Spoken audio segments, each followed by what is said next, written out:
Hi everyone, today we are going to talk about the pros and cons of IULs. Let's start by getting the good things out of the way.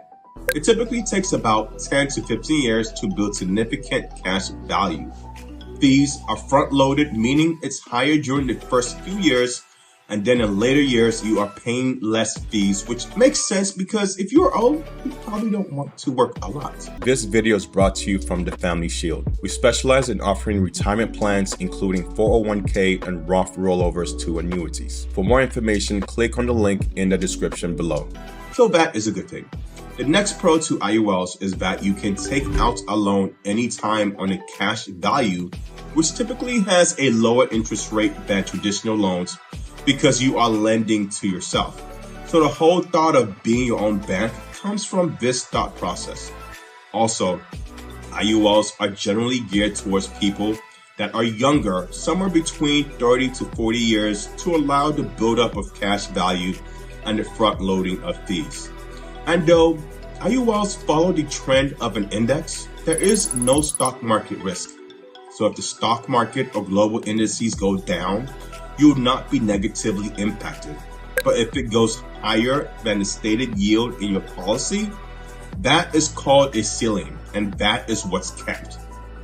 And I've heard some IULs showing returns of 5%, being conservative to as high as 9 to 10%, which is better than the interest rates as compared to a whole life policy. Now, I am not here to bash whole life policy. It's great for certain people, and I want you guys to be able to consider both in your decision making. Now, IULs do not have contribution limits imposed by the IRS like other retirement accounts such as 401ks and IRAs. However, there are still limits to how much you can contribute to an IUL policy based on factors such as your income, age, and the insurance company's guidelines, and there are no age restrictions of when you can sign up for a policy. And talking about age, the 59 and a half rule does not apply in the same way it applies to traditional retirement accounts like IRAs and 401ks. This rule refers to the age at which individuals can start withdrawing funds from their retirement accounts without incurring a 10% early withdrawal penalty. In the case of IULs, there's no specific age restriction for accessing the cash value of the policy. Policyholders can access the cash value through withdrawals or loans at any age as long as the policy has sufficient cash value. That is the important part, guys. However, it is essential to consider the potential tax implications and the impact on the death benefits and future policy performance before making any withdrawals or loans. So be very careful. And I just want to emphasize, if you're not generally good with money or have low financial literacy, please be careful. You have been warned. And the next attractive part of an IUL is that it is tax-free and provides tax-free retirement income. There is already a death benefit and also a living benefit if you get chronically ill. Minimum fees is structured correctly, and the impact you receive from an IUL does not affect Social Security or Medicare as opposed to a 401k or Roth. And lastly, IULs do not require RMDs, which is referred to as required minimum distributions. This means that policy owners are not required to withdraw a minimum amount from their cash value each year, as in the case with certain retirement accounts like 401ks and traditional IRAs. This provides more flexibility in managing the cash value and death benefit of the policy, allowing the policyholder to borrow against the cash value as needed, without any mandatory distribution requirements. Now let's talk about the cons.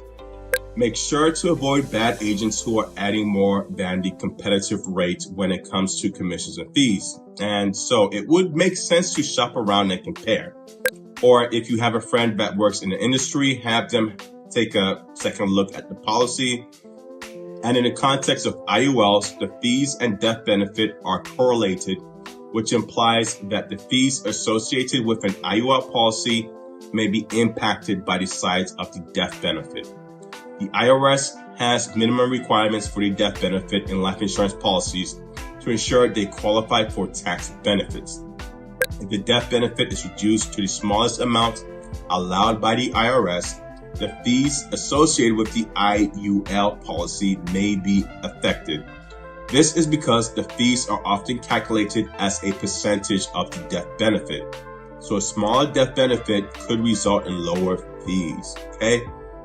However, the exact relationship between the death benefit and fees in an IUL policy can vary depending on the specific policy and insurance company.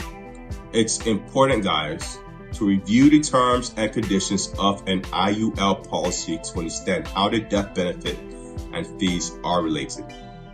The other cons of an IUL include a long-term commitment required to see significant cash value growth, as it may take several years for the cash value to accumulate.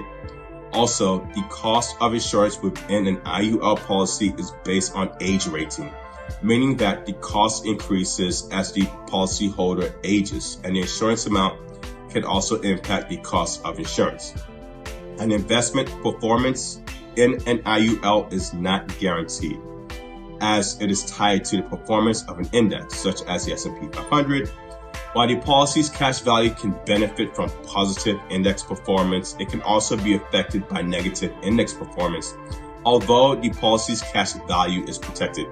Now, there is a risk that the index linked to the IUL policy may have a bad year, which is totally normal, but this could result in lower returns or even a loss of value. However, while the cash value may not be directly impacted, guys, the opportunity cost of not investing in a whole life policy with a guaranteed rate of return could be significant. Finally, IULs can have higher fees and expenses compared to other life insurance products, which can impact the growth of the cash value over time. And lastly, if interest rates are low, the index tied to the IUL might not perform that year, which would in turn impact the performance. But there might be a pro to lower loan interest rates depending on how your policy is set up. IULs allow policyholders to borrow against the cash value of the policy, so lower interest rates may result in lowering borrowing costs, making it more attractive for policyholders to take out a loan against your policy. And with respect to premium payments, lower interest rates may lead to lower returns on the cash value of the policy, which could result in the need for higher premium payments to maintain the desired level of coverage. And that is all for today, guys. My name is Nick, your group life insurance agent. Leave questions below and have a great day. So if you liked this video, then check out the videos right above or visit our short clip playlist. Have a great day. This video is brought to you from the Family Shield. We specialize in offering retirement plans, including 401k and Roth rollovers to annuities. For more information, click on the link in the description below.